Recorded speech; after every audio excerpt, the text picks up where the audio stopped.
Most people are other people.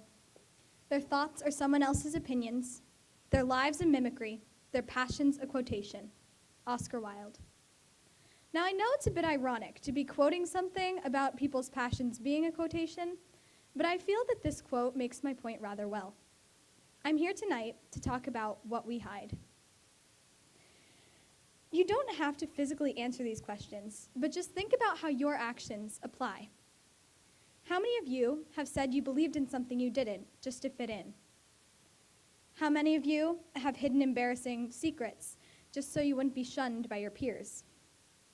I'm sure that everyone has experienced these feelings. These secrets, opinions that go unshared, and perceived flaws are what we hide. I feel my beginning quote was appropriate because Oscar Wilde was a person who didn't hide who he was. Now I'm going to give you a bit of a history lesson because I personally love Oscar Wilde. Wilde was an author and playwright who lived in the late 1800s in London. Now, he was married, had 2 kids, and was reasonably successful. However, he was gay. Not in the 1800 sense of the word, but in our sense of the word. Wilde's lover was a lord, the son of a marquis. Long story short, homosexuality was not exactly welcome in 19th century London, so Wilde was imprisoned.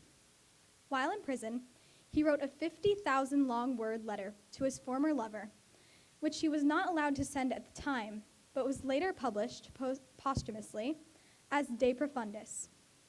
In this, there's another great quote. Wilde says, "When first I was put into prison, some people advised me to try and forget who I was. It was ruinous advice. It is only by realizing what I am that I have found comfort of any kind." You often hear, "be yourself," and react with, "well, who else would I be?" But that's kind of exactly what we do. We hear the popular opinion and we decide that's our opinion, so we can fit in and not be ridiculed or debated for our ideas. Now, some people are brave enough to accept who they truly are, but that's not the majority.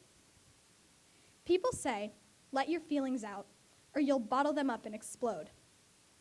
Well, that's actually kind of true, except for the exploding part. According to new research from Harvard School of Public Health, people who bottle up their emotions are around 30% more likely to die young. Now that's pretty scary, right? Well, the specific causes of death are even more scary. People who bottle up feelings are around 47% more likely to get heart disease and around 70% more likely to get cancer. This study, with a corresponding survey, was conducted on 796 men and women in their 40s in 1996. They were asked to rate how they felt about certain statements, such as, "when I'm angry, I let people know," and "I try to be pleasant so others won't get upset." It was conducted again 12 years later, in 2008, and by which time the 111 of the original 796 participants had died, largely of heart disease or cancer. And it's not just the emotions that killed them. A leading theory is that people who repress their emotions turn to substances like alcohol, cigarettes, or junk food in order to cope with their feelings. The point of this isn't to scare you all, but to make you think about how extinguishing your feelings, like fire, is not a good thing.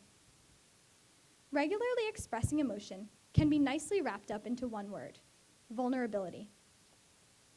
There's a great TED Talk by Brené Brown called The Power of Vulnerability.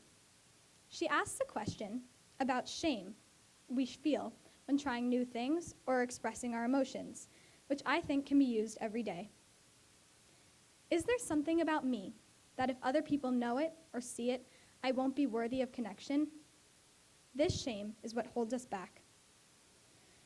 To tie this talk back to the whole theme of the night, redefining reality, is there a way to show our emotions and show who we truly are? Well, in order to accomplish this, it needs to start with acceptance. In the new reality we can create, we don't have to be afraid to reveal our true opinions or lives or passions. No boy will call another boy a wuss or weak for crying in public. Girls won't be taught double standards of being strong but still feminine enough to get a husband. LGBTQ people won't be afraid to come out because hate crimes would not exist. What we hide would become what we share. Simply teaching acceptance could make this happen. Teaching people to express their emotions rather than bottling them up could be the beginning of an all-new reality. Thank you.